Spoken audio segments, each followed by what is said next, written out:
Sarah. I'm so glad that you are joining us for this interview. One of our last ones, interviewing the tech ops team.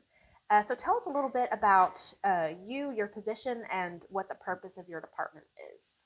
Sure. So Sarah Sellers, Director of Technical Operations, and our team's main responsibility is support 911. So we have 24/7 support to any of our PSAPS. They can call us at any time for help. We troubleshoot issues, 911 call routing. We work with wireless carriers. We're fortunate enough to have a lab, and so we can test any software version that goes out to our PSAPs before we deploy it and make sure there's no bugs.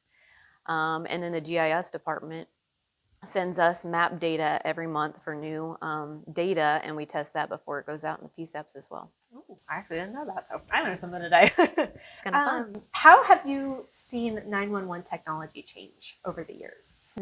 So I've been with the district roughly 13 years, and so in that time we've deployed text to 911, so that's kind of neat. And we've seen that be used in many circumstances: domestic violence, folks that can't pick up the phone and call. But also we had, back in the day, a lot of hardware at each PSAP, and we don't have as much hardware at each PSAP anymore. And so you're not troubleshooting as many hardware failures, but you're also able to see a lot more of what's going on and have that visibility that's also somewhat new. Mm-hmm. Are you excited to see where 911 technology goes in the future? Absolutely. We're in the middle of deploying next gen 911, and our team's kind of leading that charge, and that's going to bring a lot more flexibility and new things that we haven't had that opportunity to have in the past. Perfect. I'll book you for another interview next year. We'll discuss the updates.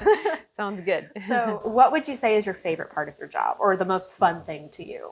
Probably my personal favorite is that every day is different. Mm-hmm. We used to joke that you can only plan 20% of your day and the rest just kind of happens. And that still holds true even today from 13 years ago when we would joke about that, but every day is different. Yeah. So you're never bored, suffice to say. Never bored. Some challenge is always arising that you can, troubleshoot or get your hands on or test. So always different. That's awesome. Well, what would you like people to know about the Tarrant 911 district that maybe they're unaware of, or something fun fact? So we hear this a lot when we hire new employees. They have no idea what it takes to make 911 work. They think that the wireless carriers, or you pick up your landline at home and dial 911 and it just makes it to the police department, mm-hmm. and it's just a whole lot of fairy dust in between. Mm-hmm. And they don't realize what it takes in the background that our teams do to make that happen. And one other thing is, I happen to have an iPhone sitting here, but it doesn't matter which wireless phone you have. They all have an update, and they have to go out of service to do that update.